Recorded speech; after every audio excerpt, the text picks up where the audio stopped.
Good morning, everyone. Happy day.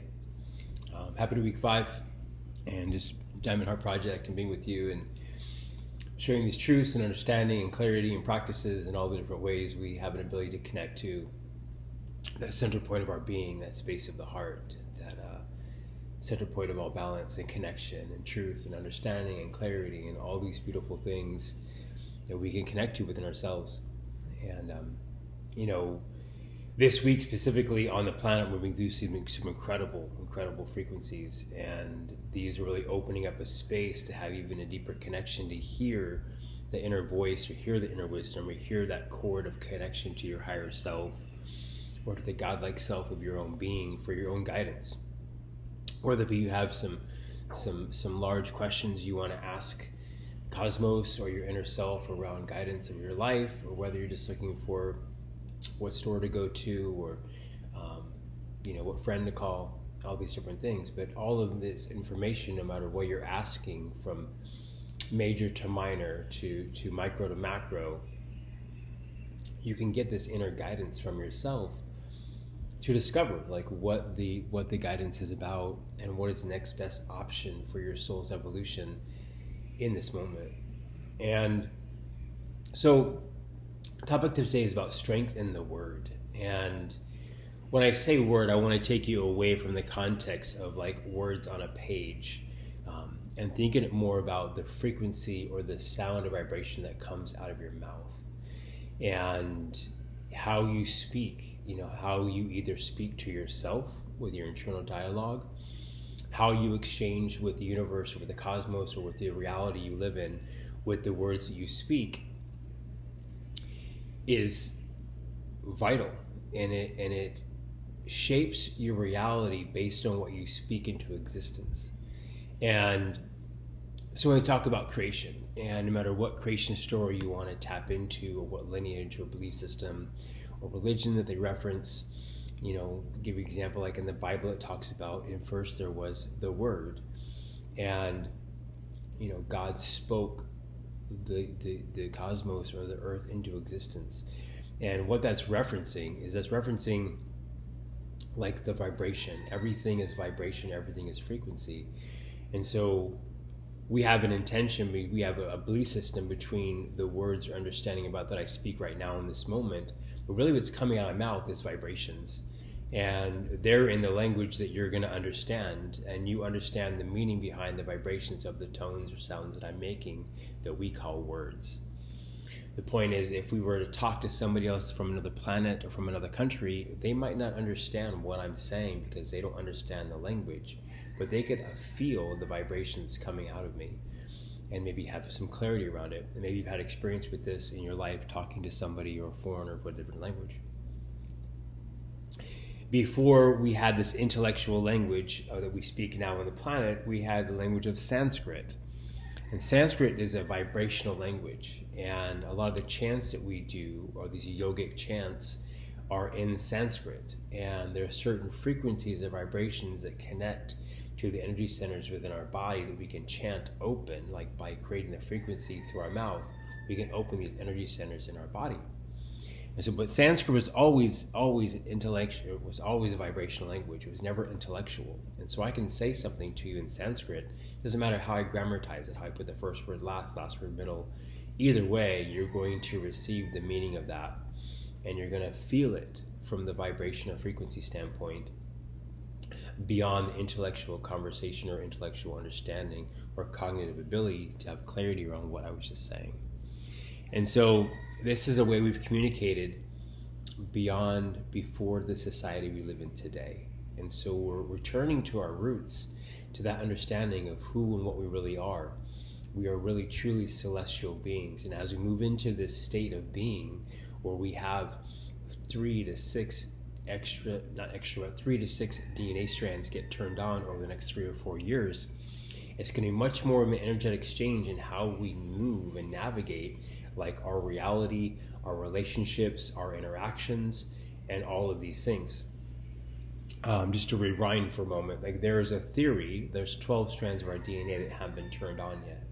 And so this number 12 is common around the places, right? Think of there was 12 12 tribes in the beginning of the planet. There's 12 disciples in the story of Jesus. Like, this number 12 shows up in many places. And so science will tell you that there's 80% of our DNA is junk, and that's just not the case.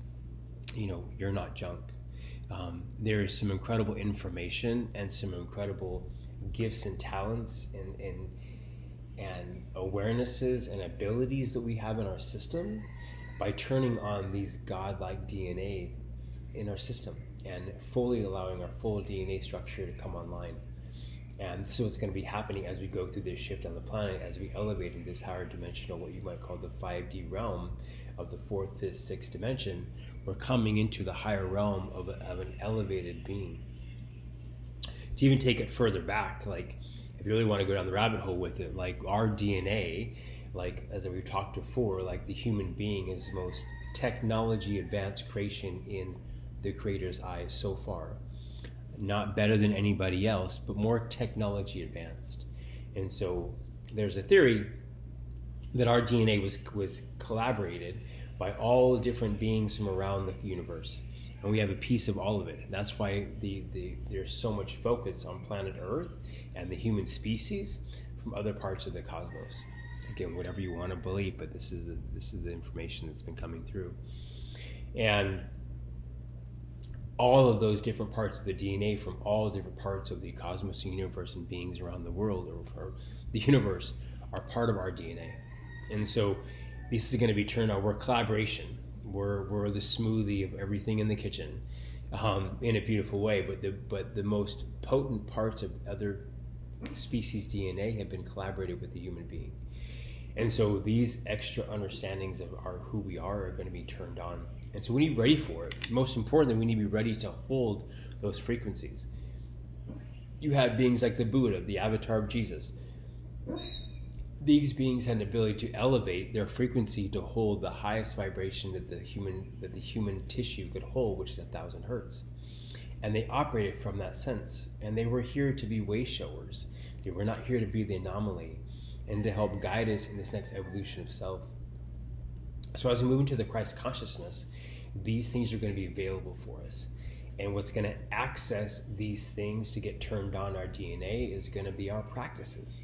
This is why it's all coming back to this. It's not just about you being intuitive and connection. That's just one element as far as being tuned in. It's going to be a full activation of who and what we are. And so we're turning that, again, these sacred practices that we're bringing forth to have clarity on and to practice and find out what works for us and what helps us elevate, not just us as a species, but individually, each one of you. And so it starts also with how you speak. Like how you speak, when you say, I am, whatever follows that statement, you're calling that and bringing it into reality, activating that within yourself.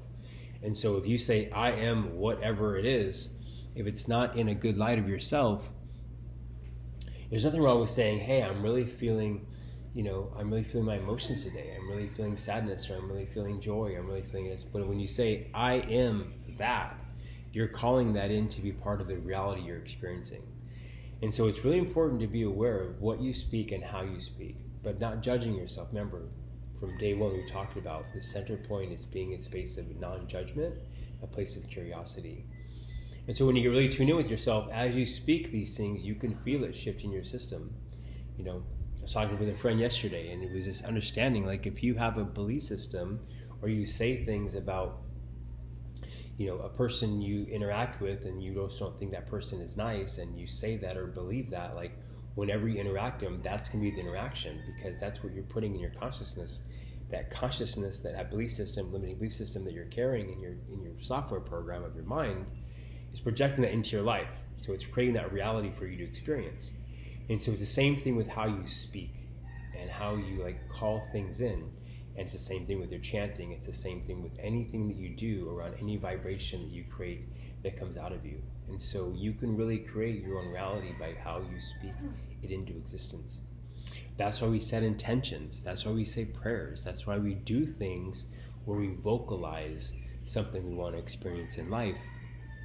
Activating that intention by you speaking it, you've now created a magnetism to call it forth, to manifest it for it to come into the realm of the physical realm and show itself by you calling it forth. And so this is a very deep topic, and I could talk the whole time on this, but I will save a deeper conversation for the integration calls. But I want to give you just some aspect to start thinking about, how you speak, and not judging yourself, but just being aware of it and watch it. Part, like I said, half of it is how you speak to yourself around moments, like the inner dialogue is really important, but also really being aware of how you speak into the world, and how you express yourself. And there's no right or wrong things to say. It's just being aware of like what you say and how you say it, because you are so much more powerful than you're taught from your parents, from your loved ones, from anybody, like who and what you really are. And the ability to access that power within you is starting to be very accessible for all of us. And so it comes down to we really need to be aware of how we speak. And as you become aware of it, you'll hear other people speak that way, and you hear people not speak positive about themselves. And it's not about being rainbows and unicorns, it's about being this height of like, it's always being Mr. or Mrs. Positive. It's just being able to be real in how you speak, Yeah. So we can talk more about this and again give some examples, maybe on the integration call. But you'll be aware of it, So hopefully that fills you in on the topic today, inspires some questions and some curiosity, and we can move forward with our lives. So look forward to seeing you all on the integration call this week, and I love you all. Blessings.